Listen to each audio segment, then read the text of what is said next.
माळशिरस तालुक्यातील नातेपुते जवळ कारंजे गावच्या हद्दीत मोटार आणि टेम्पो यांच्या अपघातात दोघा मायलेकांसह चौघांचा मृत्यू झाला तर अन्य 3 जण जखमी झाले आहेत. रविवारी सकाळी घडलेल्या अपघाताची नोंद नातेपुते पोलीस ठाण्यात झाली आहे. इंदापूर तालुक्यातील लासुर्णे येथील राजेश अनिल शहा वय 55 यांच्यासह त्यांच्या कारखान्यातील कामगार दुर्गेश शंकर घोरपडे वय 28, कोमल विशाल काळे वय 32, तिचा मुलगा शिवलाल विशाल काळे वय 10 अशी या अपघातातील चौघा मृतांची नावे आहेत. जखमींमध्ये आकाशदादा लोंढे वय 25, पल्लवी बसवेश्वर पाटील वय 30 आणि अश्विनी दुर्गेश घोरपडे यांचा समावेश आहे. मृत राजेश शहा हे आपल्या कंपनीतील कामगार आणि त्यांच्या कुटुंबियांना घेऊन सातारा जिल्ह्यातील कास पठारच्या सहलीला निघाले होते.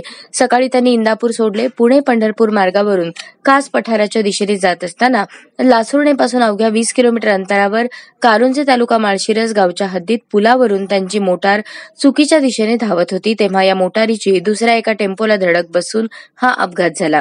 अपघाताची माहिती कळताच नातेपुते पोलिसांसह वरिष्ठ पोलीस अधिकारी अपघातस्थळी दाखल झाले. जखमींवर नजीकच्या रुग्णालयात औषधोपचार सुरू आहेत.